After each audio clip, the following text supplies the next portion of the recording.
Hi there, folks. Welcome back to the Cream Spot. I'm one of your co-hosts, the delicious Nicolicious. Some of you are probably wondering what the fuck is going on. I don't even think we know at this point in time. So Oh, yeah, I'm Rob Dog. What's up, everybody? I think you guys know that. If not, hey, I'm Rob Dog. What's up? Hi, Rob Dog. I'm your Uncle Rob. Rob and I have been sexually intimate for going on the better part of probably 20 years now. We decided that we were going to make a podcast about all kinds of wild, wacky, zany stuff. Yeah. So what happened is we started this podcast and it upset the balance of the entire fucking universe. Now there's a worldwide pandemic going on. Mm-hmm. The pandemic has reached the Nicolicious home. At this point, we're dealing with a direct COVID threat in the home. Yeah, My beautiful wife has tested positive for the. It breached your walls. It did. I know where it came from, so I'm not going to throw any shade. But my wife. Do we need to beat the fuck out of somebody?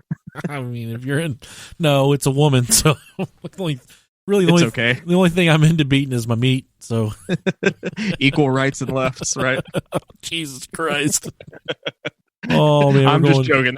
That's a joke. That's a joke. That's a joke. My wife would kick my ass. Yeah, no, she would beat the shit out of you. So we're communicating via Zoom right now. Here's what we're going to try and do. Rob is recording his audio, and I'm also recording his Zoom audio. Yep. We're going to try and delete the Zoom audio when this is all said and done and add in the raw audio from his studio is what we're going to try and do. But we can't. Yeah, we'll see. We can't be next to one another because damn it. So hard to jerk each other off from 10 miles away from each other. Do you have a hole saw? I'm going to need you to hole saw a hole into your door of your basement. And yesterday, normally we release the episodes on Monday evening. And yesterday we were waiting for the COVID test to come back. And I told Rob, I said, I had all these different scenarios in my head about how we could set it up. I thought about putting a table in my backyard and then running like 20 feet of cable for each of our microphones and just shouting at one each other from across the backyard. Me just sitting in the backyard while you're in the basement? Yeah, through the window. Honestly, I thought about it. That'd be great. We probably could have fucking did that and it wouldn't have been an issue.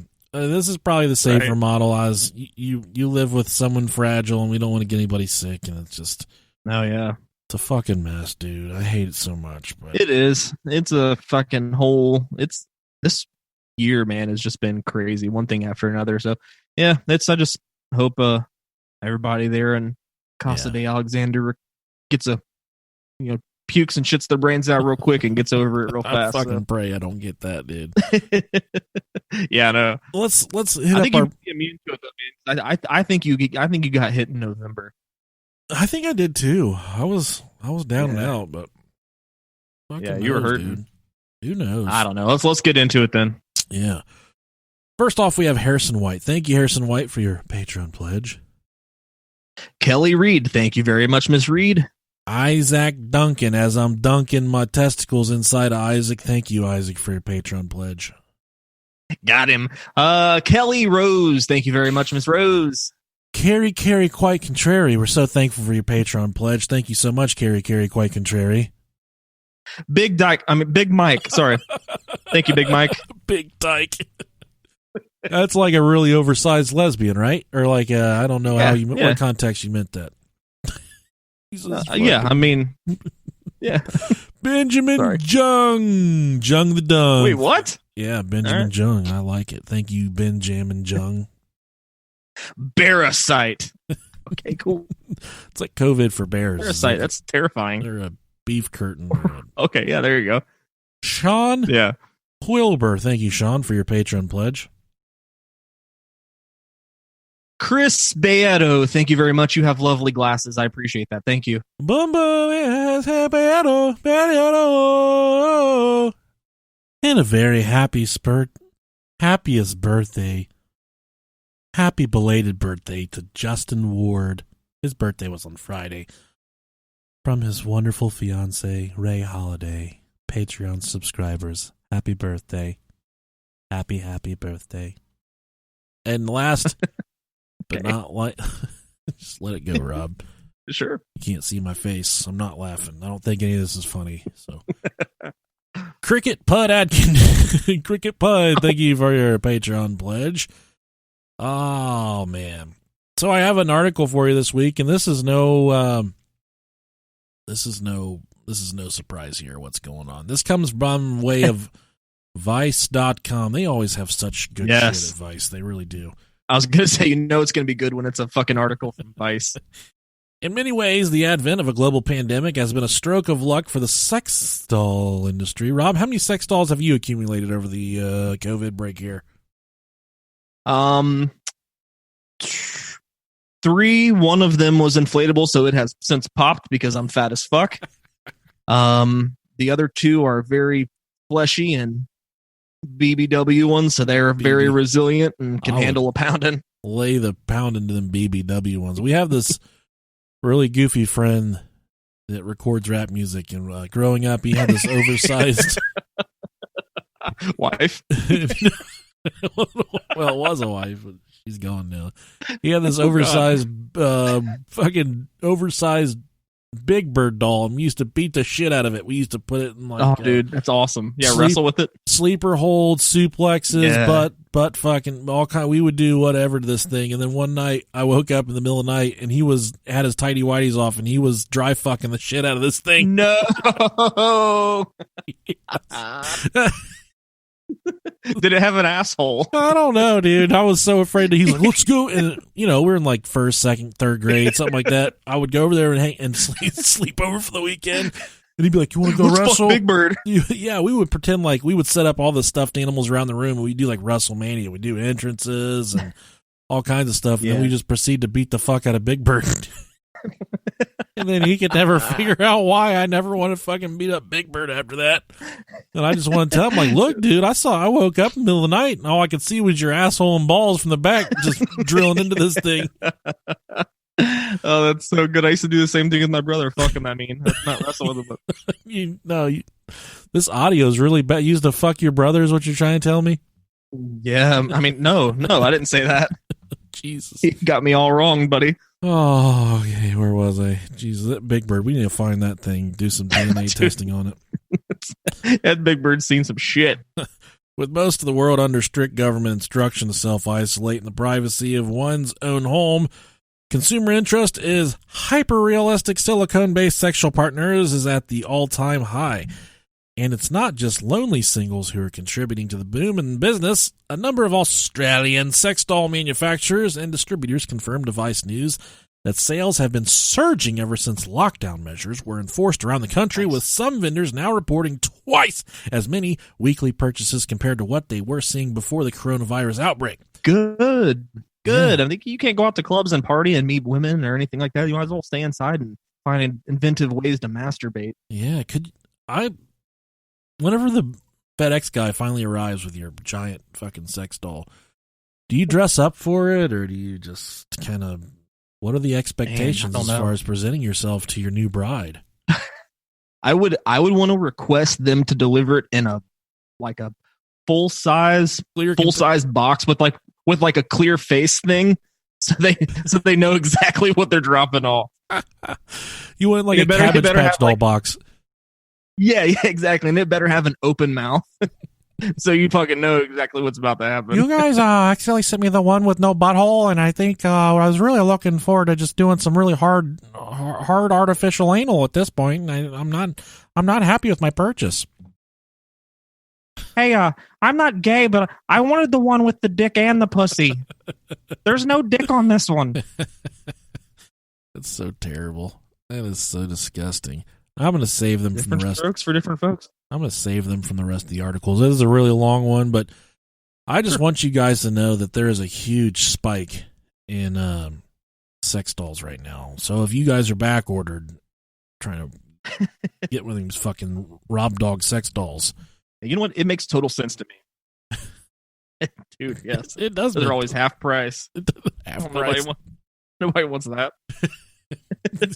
I've seen that fucking Goodwill version. I've seen that thing online where you can do what is it? You can do molds of your own dick and then have it made and give it to your wife. Yes. And I'm like, I don't even have enough. Yeah, my wife always, she always asks for that. She's like, will you do that? I'm like, you want the most disappointing dildo ever made? I don't even have enough dick to get into the mold, and let alone freaking make the mold. Exactly. It's so sad. Just fucking cut a hot dog in half and fuck yourself with it there. It's nasty. I love hot dogs so much. I'd still eat it. Your wife or the hot dog? All of it. All of it. The whole smorgasbord. Give it all to me right now. I ain't picky. Oh, but just, to fill everybody in, my wife, she's feeling okay. There's no severe, and there's definitely some symptoms, but she's not dealing with the COVID horror story. I've definitely got some symptoms as well. I haven't been tested. I have the next 2 weeks off of work, so I don't know. Party time. Yeah. Maybe if you want to do the backyard thing, we fucking can. Or that'd be so sad. As I told you before, and I called you yesterday, I said we could set this fucking thing up in the garage, and I'll stretch us out, and there would be no chance of us, if I can just get you to not fulfill your insatiable urge to come over and butt fuck the shit out of me and just stay away from me for the entire 2 hours that we're together, we could probably. Man, you're asking a lot. I can't see you and not put my hands on you. I think the safest way is if you just come to the window and we just open it enough to put the microphone cord out of it. Right. It's gonna fucking. As long as I can still lick the window, that's fine. It's definitely gonna rain that day, though. I'll be sitting out there in the fucking rain, just drenched. Can we still do the show? No, let's keep going. We're almost done. Let's bring it home. One of our most popular episodes has been a couple weeks ago was the EVPs, and I think what goes hand in hand with that is there was a lot of audio aid to go along with it, a lot of cool audio. So we've been racking our brains of ways that we could do another audio presentation, and I've stumbled upon just voices of menacing murderers. When the killer speaks is kind of what we're going with this topic here. So we have a lot of various audio from all kinds of various serial killers, just murderers and psychopaths in general. And one of fucked up situations altogether. Yeah, one of the people we put on here is the Weepy Voice Killer, which he's been on our podcast before, but that audio of him will never get old for me. Was that during the 911 episode? I think creepy. Yeah, 911 calls and creepy audio. It was one of our first, one of our first episodes. Honestly, yeah. Everybody says you guys need to do 911 calls. Like, bitch, we did that 3 years ago. We've done it twice now. Yeah, we have. Why don't you try listening to the podcast before you tell us how to run this podcast? For one, you fucking posers. If this is your first time listening, this is a very fluid situation. We're normally in the same room, and it's we got good chemistry to say the least. And we don't have the Joe Rogan money to just give each other corona tests. We just instead of the Q-tips, we just use our wieners, and it doesn't really work sometimes. It does achieve climax, but that's about all it achieves. It doesn't achieve much. I mean, it feels good, but it doesn't give us any results COVID wise. Smells like burnt hamster hair whenever we're done, but it certainly feels delightful. So first, this is I think a lot of people have probably seen this before, but this is one of the most chilling, despicable humans that I have ever had the opportunity to listen to. This is Zachary Davis. He was 15 years old when he murdered his mother with a sledgehammer and attempted to murder his older brother. Now, according to court documents, Davis confronted his mother about his older brother sexually abusing him, and when the mother denied this, the teen killer allegedly snapped. In the end, Zachary Davis would be convicted on murder, attempted murder, and arson, and must serve 70 years before he is eligible for parole. Sounds like a good idea. I just sneezed. Not killing your family, but making him stay in prison for 70 years. For sure. Now,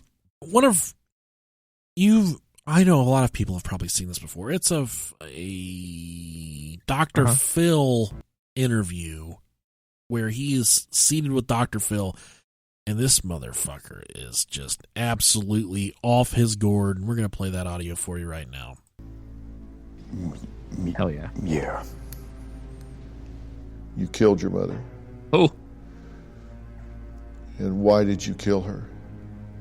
She wasn't taking care of my family. Meaning you and your brother? Yeah. Is that who you mean? And so because she wasn't taking care of you and your family, you decided to kill her. He's just shaking his head. Did you think about discussing it with her instead of killing her? I didn't think it wouldn't do anything. Doesn't that sound like the craziest motherfucker ever, Rob? Why does he sound like he's like 93 years old? I think he's barely 18 right here when he's doing this interview with Dr. Phil. He sounds like Sling Blade. Yeah. I reckon I have some French fried potatoes. I've never seen the movie all the way through Sling Blade, but it definitely sounds like Sling Blade. He acts definitely. He acts like he's fucking retarded, so. You thought it won't do any good to talk to her, so I'll just kill her. When did you decide to kill your mother? I decided the day I did it. And the method you chose was what? Beating her to death. And you beat her to death with what? Sledgehammer. Jesus. Fucking Christ, dude. This guy is a fucking Fruit Loop if I've ever seen one before. This guy's a lunatic. Sledgehammer. How hard do you think it would be for us to... I want to bust him out and just keep him here in the fucking studio just so he can talk. I want to see him get his first blowjob. And how many times did you hit her with the sledgehammer?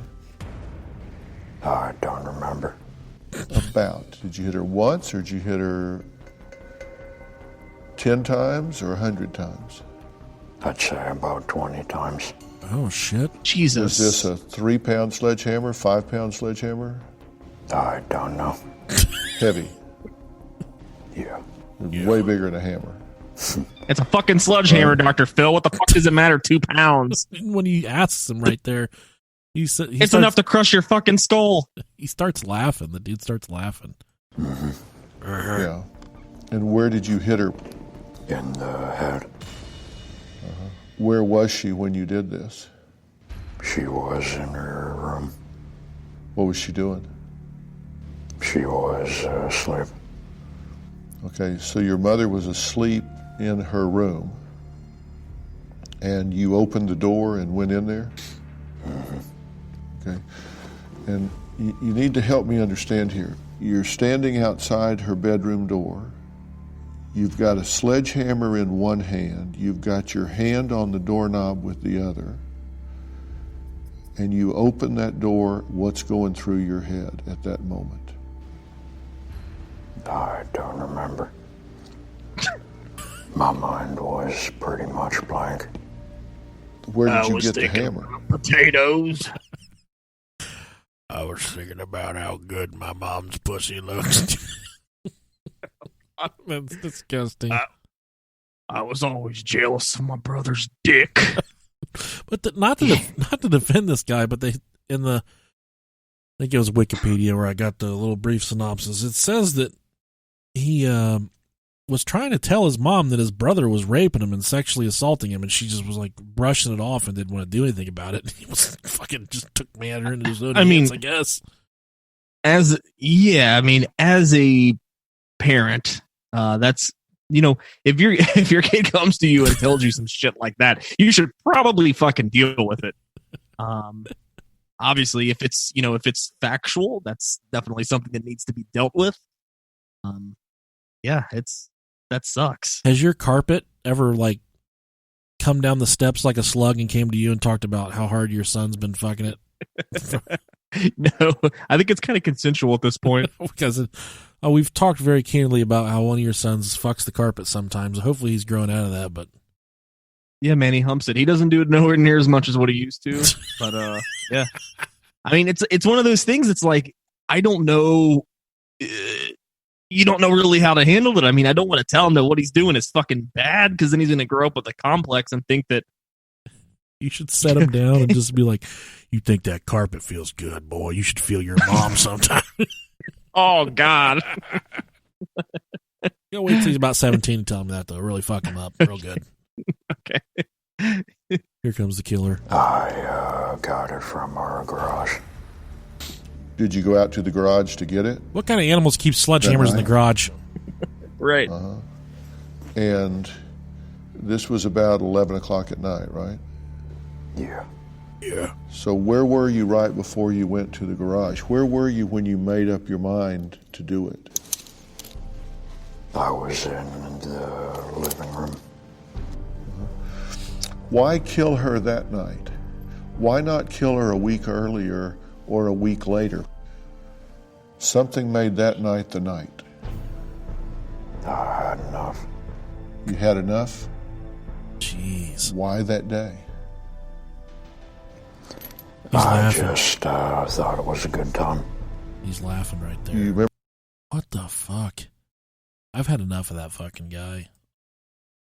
Yeah, man. Yeah, fuck him. Fuck him. I don't know. Man, it's hard to, but it's hard to, we always talk about how it's not our job to tell someone if they're telling the truth or not. Much to that. If he really was being sexually assaulted, man, it's hard. It's a hard one to. Yeah, I mean that's one of those things you don't really know how to handle. I don't know what. I don't know, man. That's rough. It is. Especially your brother. Your older brother is supposed to be protecting you, and then there's pretty much just, doing that. It's hard. Well, the only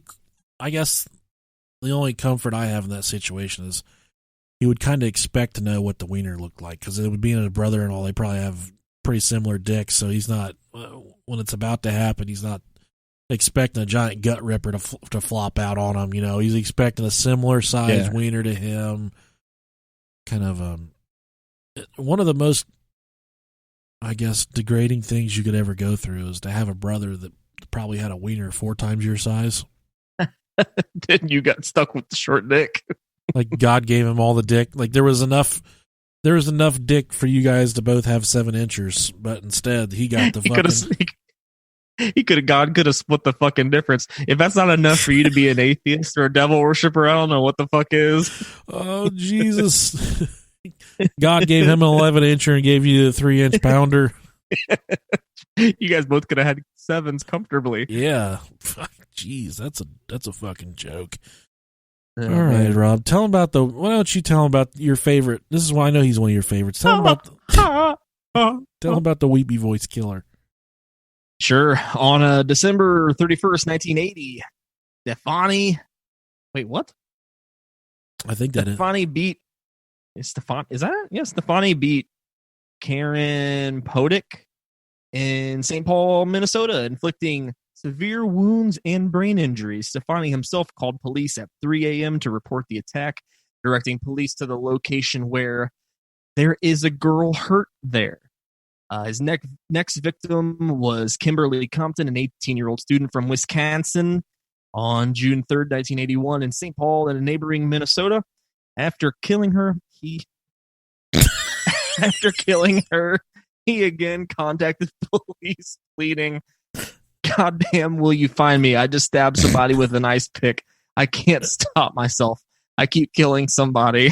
You all right? 2 days later, yeah, I'm okay. Jesus, I'm just hoping one of my kids don't walk in here real quick. 2 days later, he called police to say he was sorry for stabbing Compton and would turn himself in, but did not. If anyone's wondering, I put a giant. We're sharing a Google Doc here, and I put a giant image of a man receiving a blowjob from another man, just trying to get Rob all riled up since we're not together. And I just dropped it in there in the middle of his reading. Oh man, that did some work on me there. Okay. On June 6th, he called to say newspaper accounts of some of the murders were inaccurate. Next call came June 11th. In a whimpering, barely coherent voice, he cried, "I'm sorry for what I did to Compton." His next victim was Kathleen Greening, who was found dead at her home just outside of St. Paul. Stefani later... Stefani later confessed to drowning her in a bathtub at her Roseville residence. Kids are coming. His fourth victim... Sorry. And last murder victim was... That was the last one. Buddy? Okay. Sorry. Was Barbara Simmons, a 40-year-old nurse on the Minneapolis side of the Mississippi River. The two met at the Hexagon bar after Simons gave Stefani an extra cigarette. After spending the night at the bar with Stefani, Simons told the waitress, "He's cute. I hope he's nice since he's giving me a ride home." Oh, I'm really Simons nice, Rob Dog. Simons was found stabbed to death the next day. There were no calls after Greening's death, but the weepy voice killer contacted police after the murder of Simons. Please don't talk, just listen. I'm sorry I killed the girl. I stabbed her 40 times. Kimberly Compton was the first one over in St. Paul.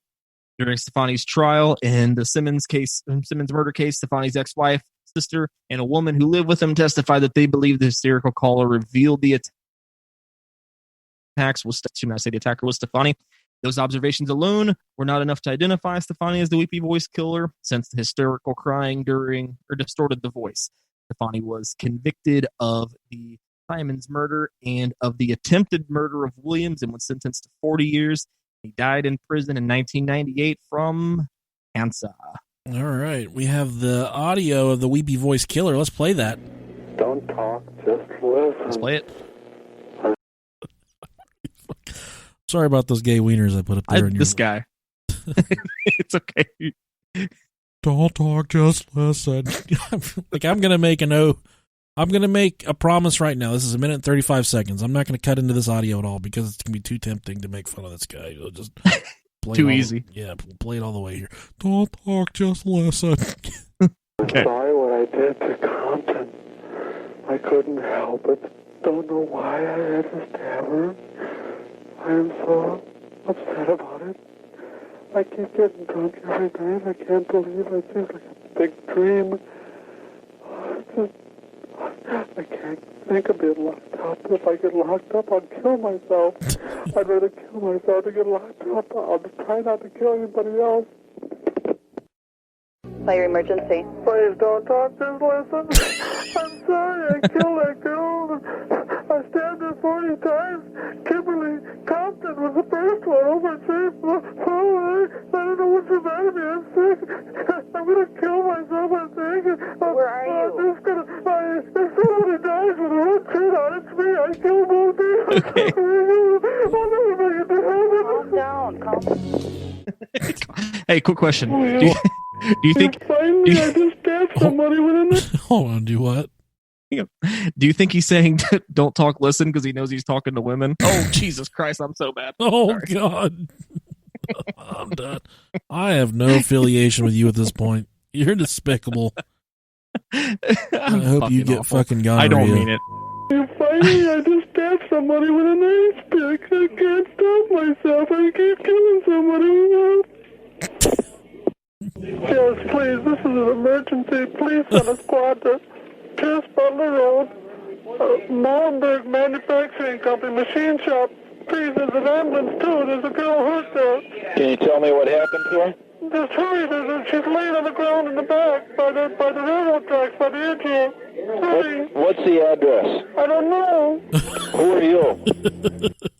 Who are you? Oh, please don't talk, just listen. You can tell it's Minnesota, though. Please don't or Wisconsin, talk. I mean. I was down there walleye fishing and we were starting to get... Oh, please don't talk, just... Emergency. What's the address? I don't know. What a fucker. I love his frantic calls. Those are one of my favorite things. Don't talk, just listen. I'm going to try that with my wife when I get back upstairs and she tries to talk to me. Let me know how that goes. I'm definitely going to get a COVID roundhouse right to the fucking jaw. All right. This next one, these two are very, very popular in the true crime community because there's a basketball card. Yep. I believe it's something Dude, I see this so many times. It's so crazy. Yeah, no, I think it's something Anderson. I can't remember the basketball player's last name, but it's Joseph Menendez and his brother Eric Menendez. They were convicted in 1996 for the 1989 shotgun murders of their wealthy parents. Live Entertainment and RCA executive Jose Mendez and his wife Mary Kitty. Although the brothers were not considered suspects at first, suspicions about their involvement arose when they began to spend money lavishly after the murders. During the trial, the brothers alleged that they committed the murders because of years of sexual and emotional abuse that they'd suffered at the hands of their parents, particularly their father. Oh, getting fucked by their dad, one of my favorite pastimes. They were first tried separately with one jury for each brother. Both juries deadlocked, which resulted in a mistrial. For the second trial, they were tried together by the same jury, in which found them guilty, and as a result, they were sentenced to life in prison without the possibility of parole. In the months, exactly, their dad definitely was fucking the shit out of him. Is what I'm getting right there. In the months after the murders, the brothers began to spend money. Like I said, they bought a Rolex watch, a Porsche Carrera. They bought a fucking Spring Street Cafe, a Buffalo Wing restaurant in Princeton, New Jersey. That was all by Lyle, or Joseph. Eric hired a full-time tennis coach and competed in a series of tournaments in Israel. They eventually left the family mansion unoccupied as they decided to live in adjoining condos in nearby Marina Del Rey. They also drove around L.A. in their deceased mother's Mercedes-Benz convertible, dined expensively, and went on overseas trips to the Caribbean and London. It's believed that they spent somewhere around $700,000 during the time between their murders and their arrests. Wow. So they essentially went into their parents' house, and their parents weren't suspecting anything. You know, there's no suspicions that their sons are going to come in and blow their fucking heads off. Right. But they go into the apartment, they go into the mansion, they kill their parents with shotguns. They leave, and I think they went to a club. Yeah, they went to a club, like a nightclub. And when they came back, they called 911 to report their parents dead. And you can hear a slip up right in the beginning of the 911 call. And you guys tell me if you hear it, because it's pretty fucking blatant. Let's go ahead and play the... Cool. And this is just these guys pretending to be frantic that they found their parents dead, even though they knew that they blew their fucking heads off with a shotgun. Beverly Hills emergency. Yes, police. What's the problem? My favorite part of this whole entire thing is the brother on the phone, and then there's another brother in the background who's going, no, no, no, no. I noticed that too. Oh, shit. Yeah, that's my favorite part. What's the problem? What's the problem? What's the problem? Someone killed my parents. Pardon me? What? Who? Are they still there? Yeah. The people... There, that's a slip up. Did you hear it? Yeah. They said, she said, he said somebody killed my parents. And she said, are they still there? And he says, yes, no. Pardon me? What? Who? Are they still there? Yeah. The people... No. No. Were they shot? Oops. Were they shot? Yes. They were shot? Yes. 102, What happened? He's yelling, shut up, Eric. Shut up, Eric. Shut up. What happened?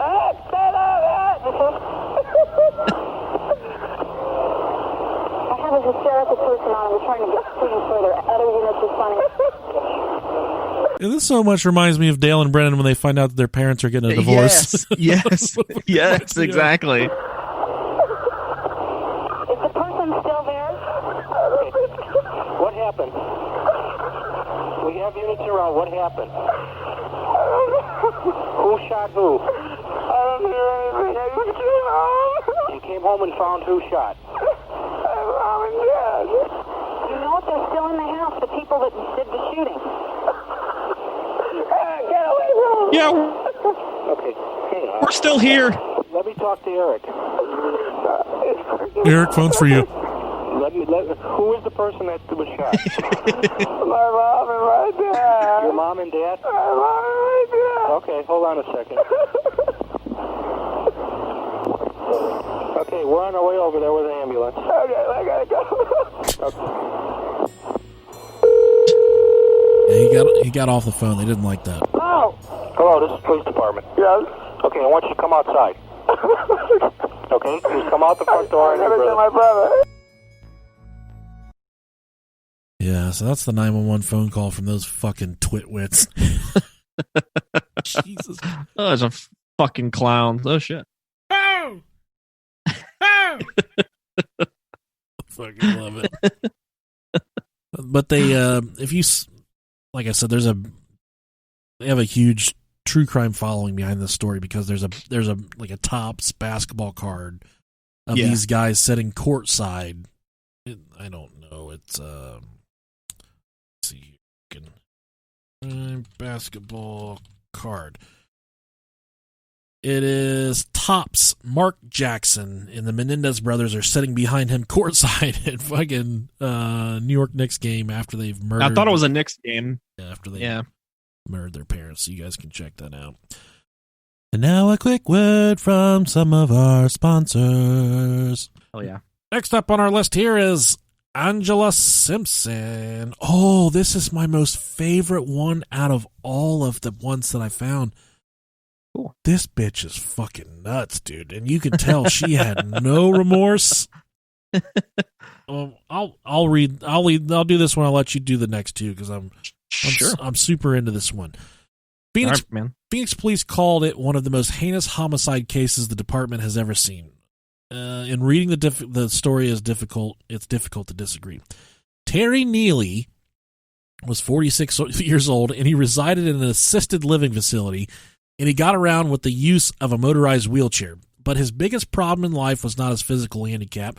No, it was his friendship with Angela Simpson, a younger woman who lived up the street from him and with whom he had recently become acquainted, allegedly confiding in her that while service a prison, there was some kind of back and forth about her being a possible prison snitch that she did not like.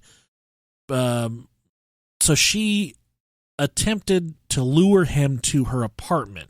Mind you that he's handicapped in a motorized wheelchair, and she's not.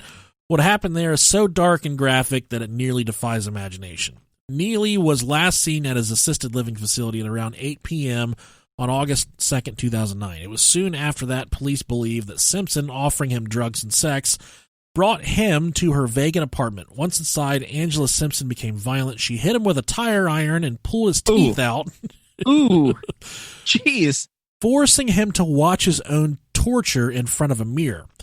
Later on, while on the verge of death, she pounded a 3-inch nail into his skull. Oh, my God. She then strangled him with a cable wire, stabbed him over 50 times with a variety of knives, and eventually cut into his neck and decapitated him. Terry Neely's body was then hacked into pieces, his arms and legs separated from the torso, and placed into a garbage can. In the early morning hours of August 5th, 2009, the fire department responded to a call involving a fire in the back parking lot of a Phoenix church. What first may have looked like a prank was soon determined to be something much more horrific when the body of Terry Neely, the handicapped guy in the wheelchair, was found burning inside the trash can. He was identified by his fingerprints. The coolest part about this is she did this fucking interview, and one of the things she says right off the get-go is, first of all, I don't know why you motherfucker said he was in a wheelchair. This motherfucker was walking up and down the block. And that's my favorite part of the entire interview. She just so matter of fact, that's justifiable for him to get his fucking limbs cut off. And I didn't listen to the full interview. I listened to the first 10 seconds of the interview and I said, "Oh yeah, this is the one, buddy." So let's we'll play that right here. Like I said, this episode isn't 911 calls. This is just when the killer speaks. So that we have different interviews, 911 calls, all kinds of different stuff here of just hearing the voice of these cold-blooded killers. And here is Angela Simpson. Very upfront. Pretty much. About talking about this killing. Right. You murdered this man. Yes. You tortured him. Of course. There is no ambiguity, and there is nothing you want to... In court today, you said you're not here to pretend to be remorseful. Of course not. Why would I do that? Are you remorseful? Not at all. Why? Why would I be? Well, why did this man deserve to die? You claimed he was a snitch. Well, what proof do you have of that? He told me he was a snitch. He told you. On many occasions. But that really doesn't matter. Why did you guys want to kill me? Phoenix wanted to kill me. What's the difference? Everybody has a reason to kill. The incident, can you tell me anything about what happened during those 3 days while you were... What do you mean? No. I took him to my house, walked him down the street. I don't know why the media acts like the motherfucker couldn't walk. He walked very well. Isn't that fucking perfect, dude? She said, why the motherfucker couldn't walk. I gotta listen to that one again. Walked him down the street. I don't know why the media acts like the motherfucker couldn't walk. He walked very well. Walked him upstairs, kicked his ass, and killed him. And again, your belief is that he was a snitch because he Right. told you. You claimed that other people had been killed in that same part. You had killed other people. Have you killed other people? No, I've never killed anyone else. So that was something, just talk. Right. And you don't want to talk about your past, but your lawyer said that, you know what, in sentencing you, the judge should bear in mind that you had a really Right. tough life. I started being hospitalized at 10 years old.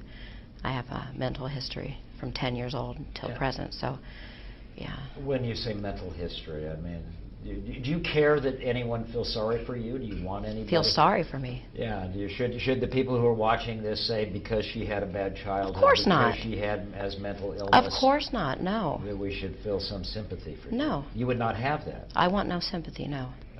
What then? Do you care what anybody thinks about Angela Simpson and what you have done? I don't. I mean, I'm really not trying to be to get you Right. angry, but I want to see you say I killed this guy, he deserved to die, blah blah blah. I mean, it's there. You're up front. I want to know if you have any concerns about what put you in that position to do that to them. It was just too much. The things he talked about, it was too much. Do you believe him? I mean, lots of people go around claiming I'm a snitch or make themselves... Really, you don't say. Well, I think they talk about... Damn. Well, I think for a second this interviewer thought she was about to fucking kill him. He was ready to run out of the fucking room when she said that. I know people come... I've got associations with law enforcement.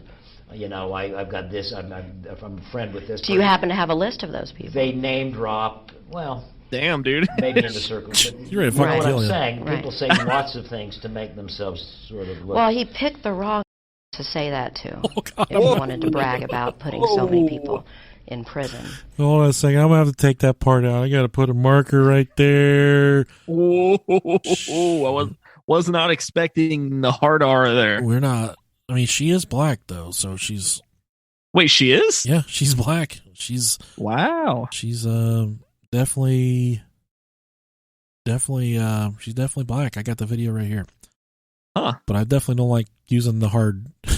we don't like that word in this podcast. Hard R is definitely a no. Yeah. Pick the wrong person. And that's what did it to him. That's why you... What, the bragging? The bragging yeah. about putting people in prison. Right. People you knew? No. Do you believe him? Do you think he really was a snitch? Oops, if he wasn't. Holy shit, dude. That fucking bitch is wild. Damn. Oops. Yes, I believe My bad. he was. Yeah. Do you have family? I do. From an adopted family? Or I have 4 children. You have 4 children? I do have 4 children. Where are they? El Mirage. What is, how they doing? And how is it for you to be separated from them? This is where it finally strikes a I nerve don't with her. want to talk about my children. I can't do that. Yeah. Is there a message for what? Is there a bottom line or a lesson to be learned from the story of Angela Simpson? There's a bottom line to everything. But What is the bottom line to this story? Whatever people want it to be. She's obviously fed up with this shit right there. She's Yeah, she's done. Whenever he starts asking about the kids, that's whenever he starts asking about the kids, that's when she's like kind of closes. The interview stops right there. But she's you want to talk about someone that has no fucking remorse for what she did? She's just like, nope. Yeah, you can suck my fucking wiener. And if he didn't, oops. Oh well. God. Now next we What's have done is done. Next we have one of the most prolific serial killers in the history of the entire world. And Rob, and I don't know if. Oh yeah. Do you know much about Edmund Kemper?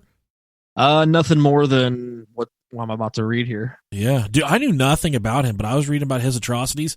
Holy shit, man! I know every true crime podcast in the entire world. And we kind of stray away from stuff that people have done a million times. Yep. But there's obviously some good audio.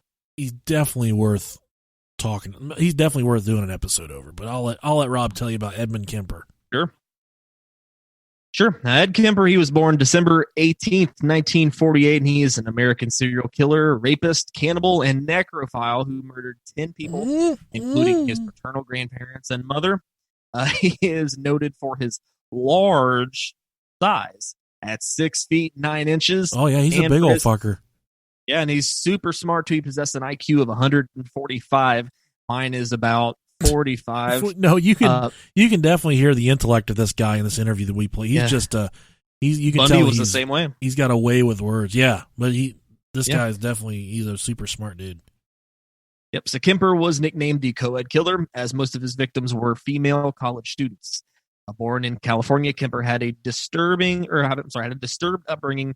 His parents divorced, and he moved to Montana with his abusive mother as a child before returning to California, where he murdered his paternal grandparents when he was 15. Holy shit. He was diagnosed as a paranoid schizophrenic by court psychiatrists and sentenced to the Atascadero State Hospital as a criminally insane juvenile.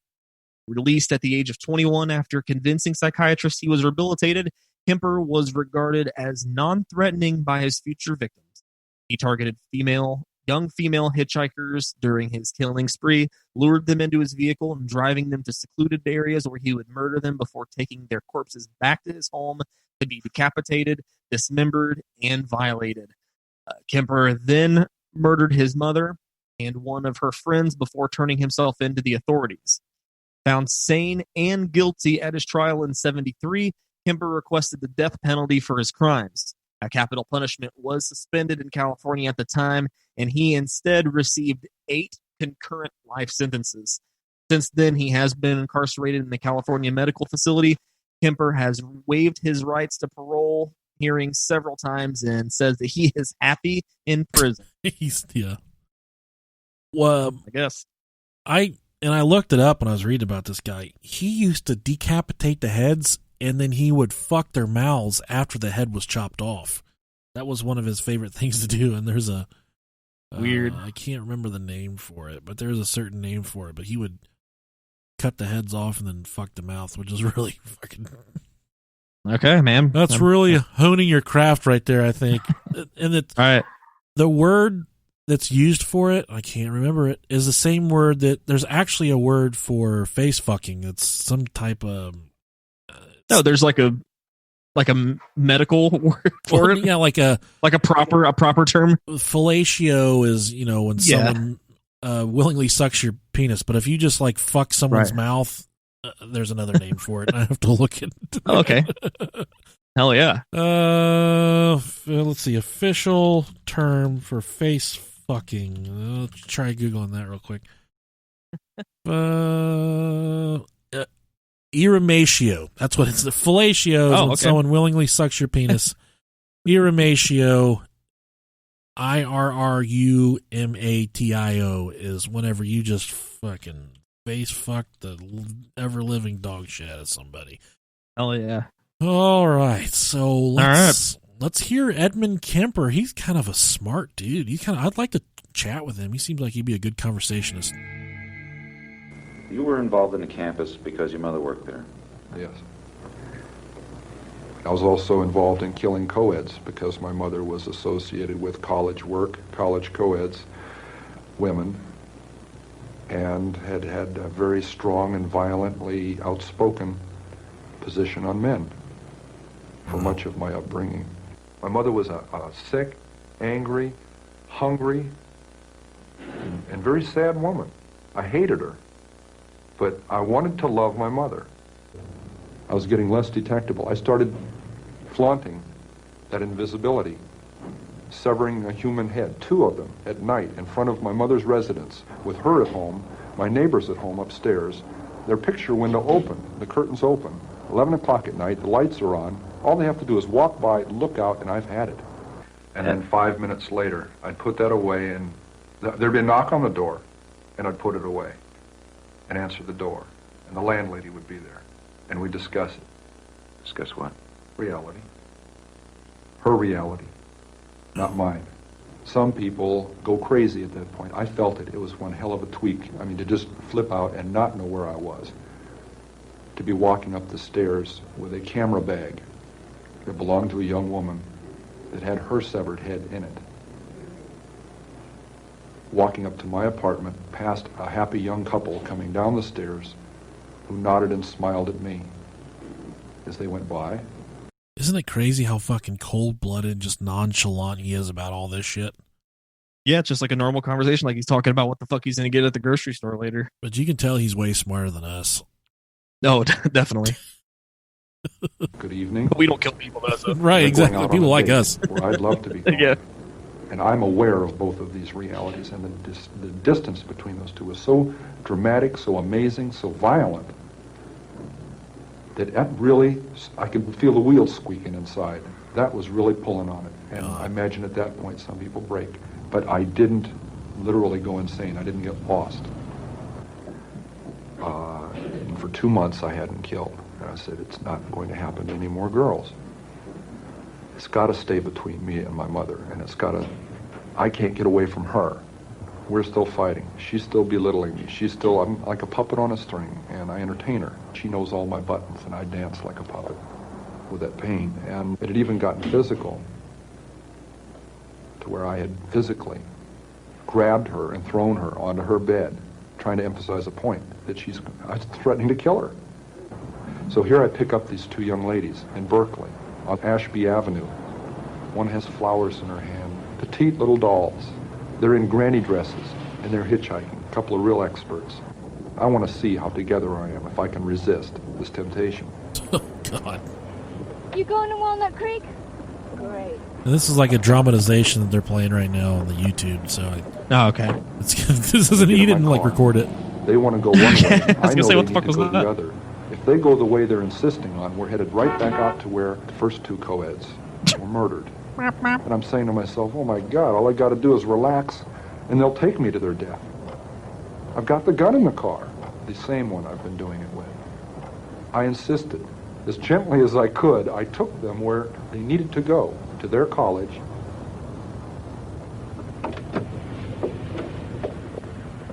Thanks a lot. That was 1 week before I murdered my mother. I said, she's got to die. And I've got to die, or girls like that are going to die. And that's when I decided I'm going to murder my mother. I knew a week before she died, I was going to kill her. And she went out to a party, she got soused, she came home, went to sleep. Soused? She got what? Soused. I got soused. She got drunk. I got soused. You put some stank on that. She got soused. Your mom used to get soused and come home and fuck you, Rob Dog? No. Okay. No, thank you. All right. I was woken up by that. Came out. I walked up to her bed. She's laying there reading a paperback, as many thousands of nights before.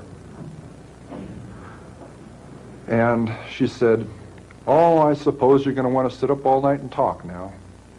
You're soused. Jesus. I looked at her. I can't fucking do it.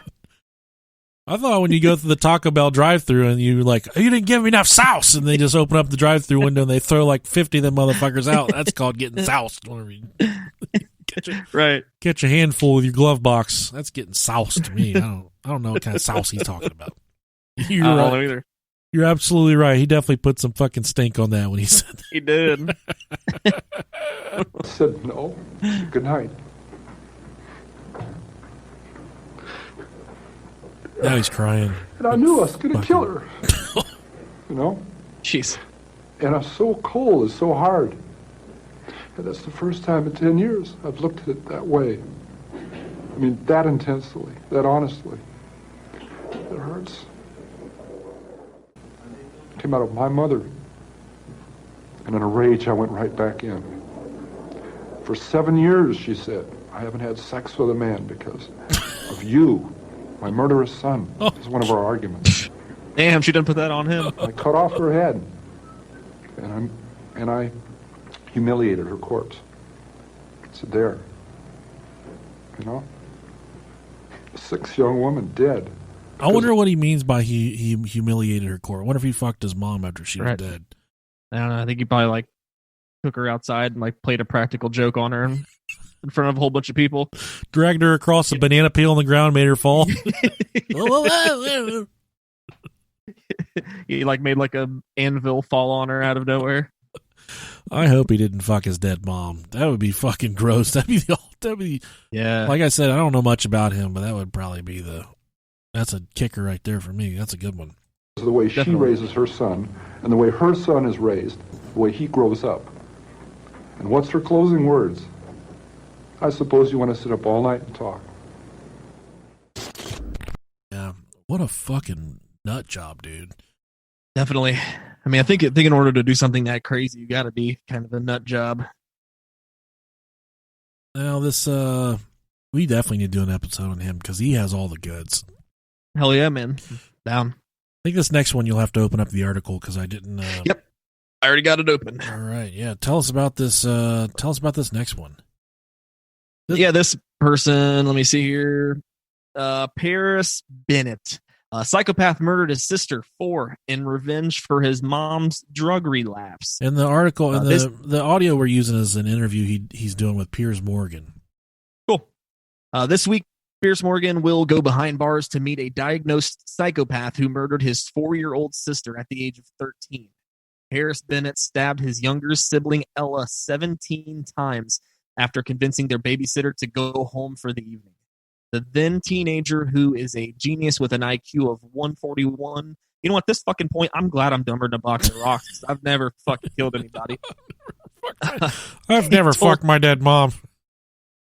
Right. He told police that he had done it in revenge for his mother relapsing into drugs. Charity Lee, 44, had previously been a heroin addict before both Paris and Ella were born. She relapsed when Paris was 11, taking cocaine for a 6-month period and causing him to step in and look after his sister. Charity had been at her waitress job in Abilene, Texas on February 5th, 2007 when police arrived to tell her that Ella had been murdered. Paris had planned out the killing, attacked his little sister in her bedroom while she slept. He then called a friend before dialing 911 and telling an emergency worker what he had done. The operator responded by saying, "You think you killed somebody?" To which Paris replied while crying, "No, I know I did. My sister. I feel so messed up." At first, he lied that he had suffered a hallucination, but later claimed he was in his right mind, stating it was revenge for his mother's relapse. He said for many years that there was this hot, flaming ball of wrath in the pit of my stomach, and it was directed at my mother.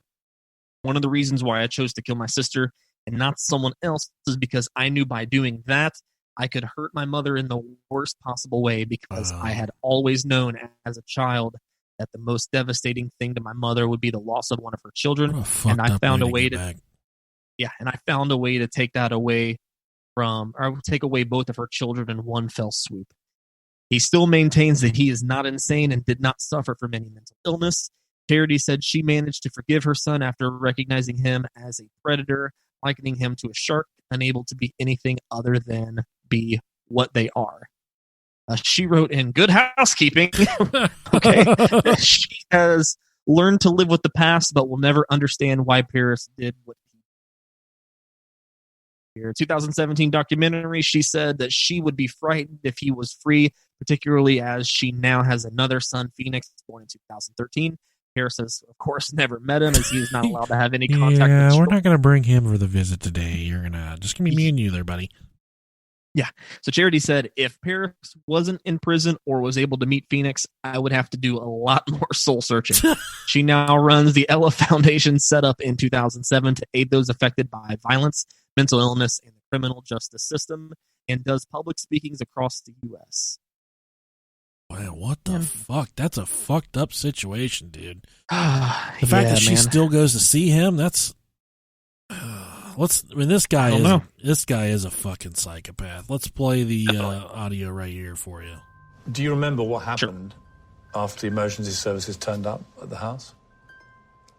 I remember that a male officer walking past me and into the bedroom, and I remember hearing him mutter, "Oh my God," when he saw what I had done.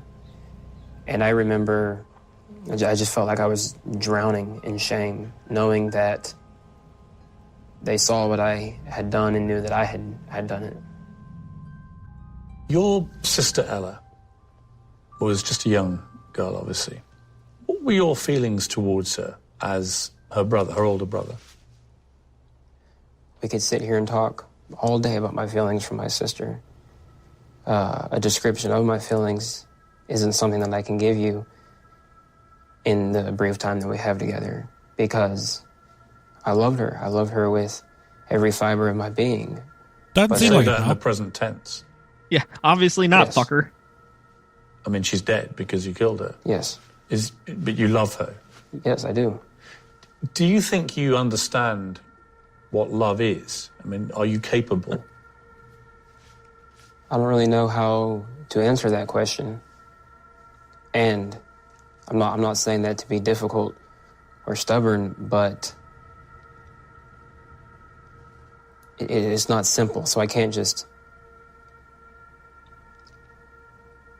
point at something and say, okay, that's love. I recognize it easily, and I feel that. Why did you have such anger towards your mother?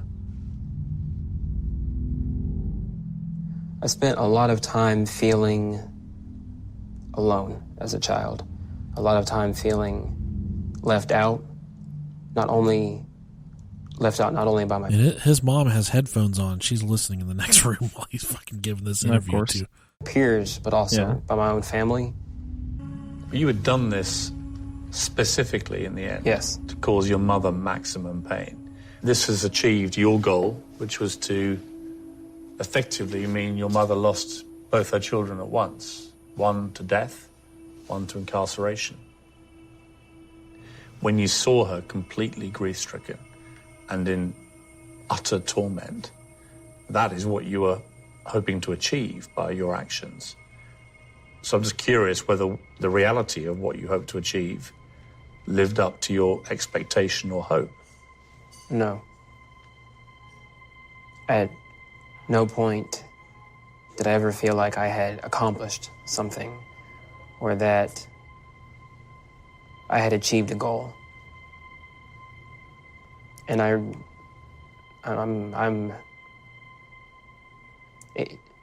one of the reasons why it's so hard for me to talk about how I felt at that time is because I'm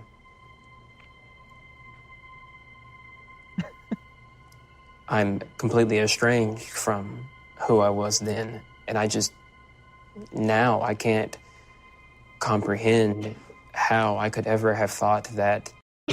What's crazy about these? It's sometimes, I've never dealt with schizophrenia before. Yeah. But it seems like a lot of these people take on a completely different persona, like they're in a completely different body whenever they commit these crimes. Yeah, I feel like it would have to be some sort of like a blackout thing, like a fit of rage. And you know what you're doing, but at the same time, you're not. Oh, for sure. There's a big old pile of fucking poop on the screen right here. Wait. Like I said, we got the same Google Doc here, and Rob it looks like somebody that took a big old shit in the urinal, and he put a picture of There's a cigarette butt in there too. Definitely something came out of somebody's butt. I wish this was a more interactive experience for our listeners because they're just kind of we're having a 10 on Yelp with one another, and they're not having fun at all. No fun. I was like secretly like sitting over here fucking trying to contain my laughter. I put that up. Trying to find a fucking urinal full of shit. Yes, exactly. So let's do some quick justice for this episode right here. One of the coolest things that I experienced in my time in the penal system are people that killed child molesters.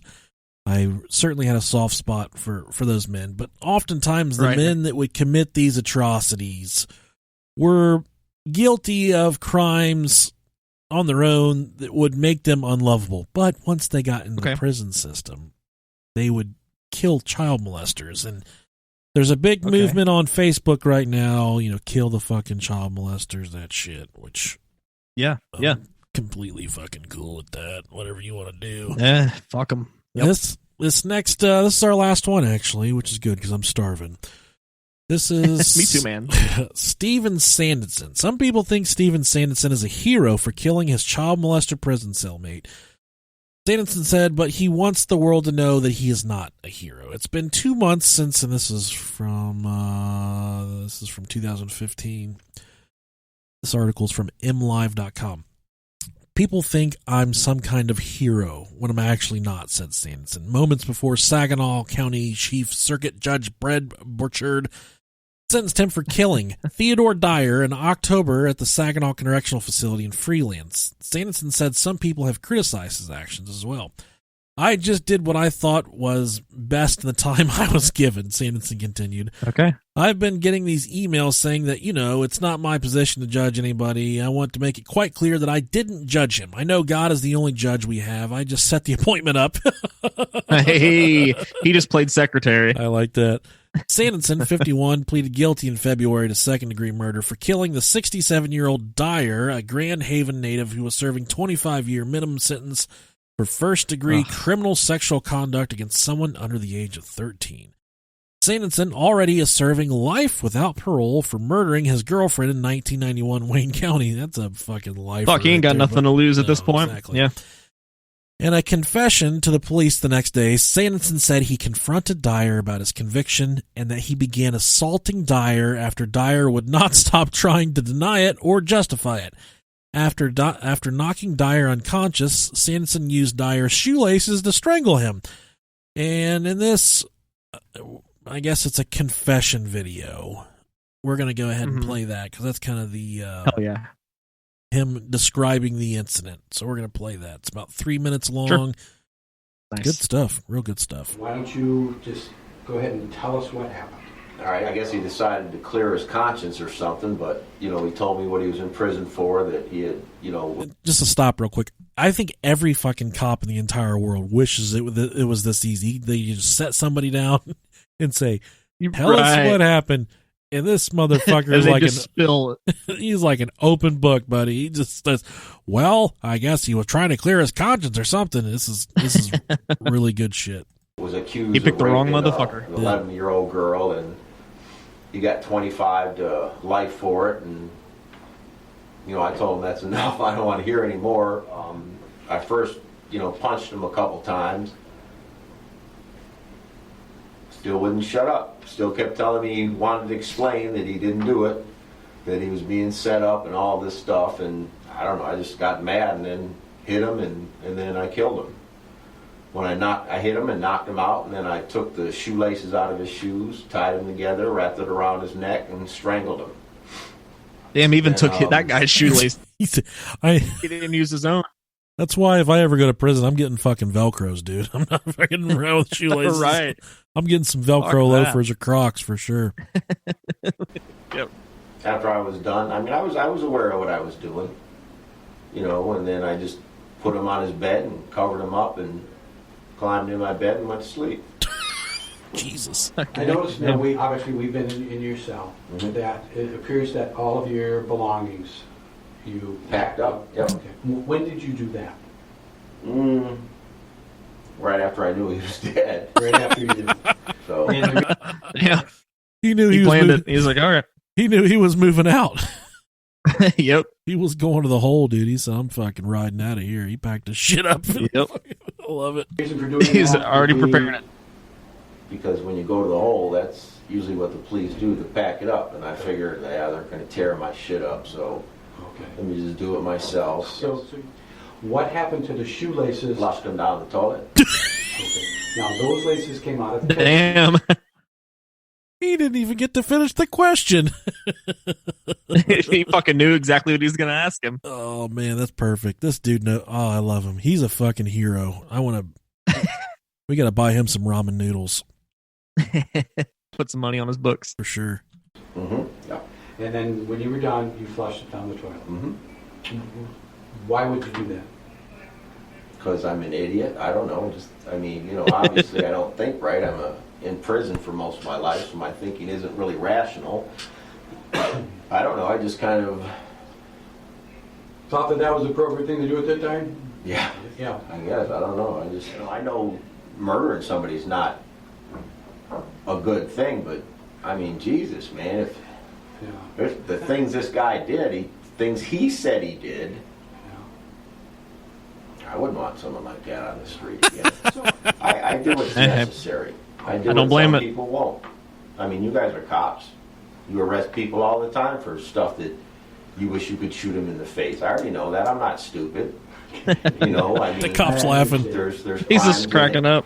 Shouldn't be committed. So, I just have, I don't know, I just don't have any empathy for people. So basically, what you did, you figure Ted got what he deserved. Ted got what he deserved. I believe that with all my heart.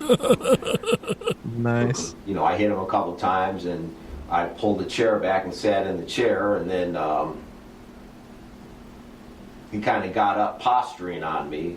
That's kind of like means, he got up like, So I was like, okay, and then I caught him again. And when he went down, I was like, yeah, sucks to be you. I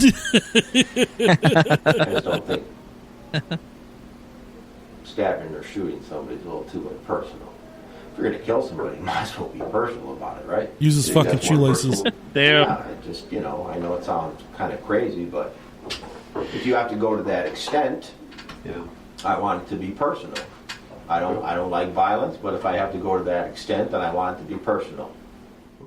Holy shit, man. Is that fucking perfect or what? Man. Good for him. Fuck that guy. Not the guy that was talking, but the guy he killed. Fuck the dead guy. Yeah, fuck the dead guy. Not literally, but... No, we can. That's what this episode's all about. Some really weird, kinky shit, Rob Dog. Well, that concludes our episode of Voices of the Killers. I thought that went pretty well for telecommuting.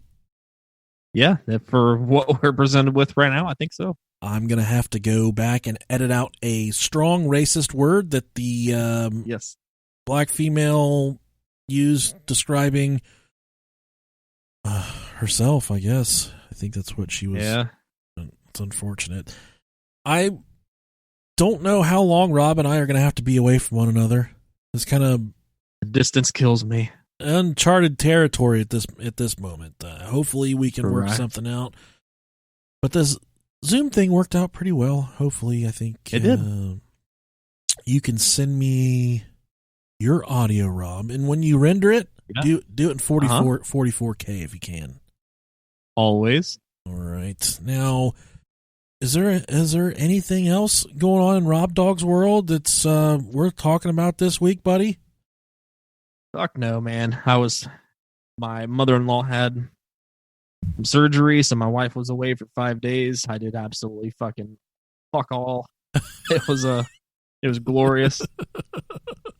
I leveled up in Fallout 76 a lot. What the house looked like when she got it? Did you take care of the house, or was it a fucking... You know what, man? I think I did an okay job. It wasn't her. It wasn't the same as if she cleaned it, but it was better than what I would normally do. You know what's really funny? When we tell my kids that they have to clean their rooms, they get really upset, and they say, do I have to daddy clean it or mommy clean it? Man, when you have a wife or any significant other that's like obsessive with cleaning, it's without a doubt, it never fails that the other person in that is like the complete polar opposite. Yeah. I'm not like a dirty person by any means, but she makes me feel like a dirty person Right. because how clean she is. My wife does as well. But I mean, hey, she kicks ass. She kicks ass around here, so I can just step it up for a couple days. I threw up a little sticker giveaway on our Facebook page. Did you see that? Mm-hmm. It says we have. I did, yeah. And also I said share. So if you hop on our Facebook page, you can share it to get some free stickers and bracelets. But I said share it and then comment what food or drink puts you right on the toilet. And a lot of, from what I'm reading here, the Chipotle definitely causing some anal explosions. But someone put that corn causes instant butt pee. Are you familiar, Rob Dog?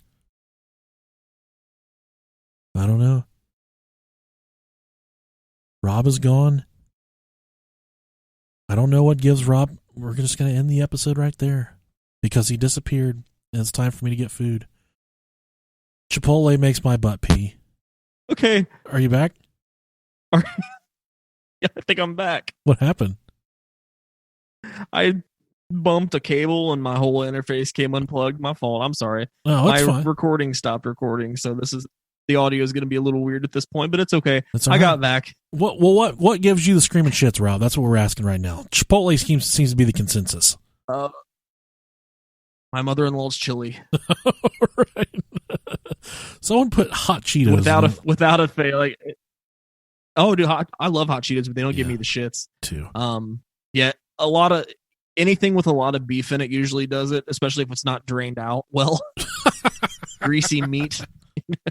You know, I love me some greasy meat, but it fucks me up. Oh God. Well, I'm definitely down with the Chipotle stuff. So, I think that. Oh yeah. I've never heard of corn just instantly causing people to pee out of their ass, but a lot of gas station burritos on here, B-dubs, Whoppers, Jack in the Box. Oh man. All right. Well, Rob, it's been fun, buddy. Always. Render that audio up and send it over, and I'll drop it in. We'll see what we can do. Okay, pal? Sounds beautiful. I'll get right on that right now. In the meantime, are you gonna add effects on it, or you just me lay it on your track here? Just lay it on there. I'll lay it on there. All right, buddy. So shoot that out, send it over, and we'll release this episode. We'll have one. All right, man. All right. And to the Brohio Nation, thanks for bearing with us through all this fucking shit. So, yeah, we love you, Rob. He loves you.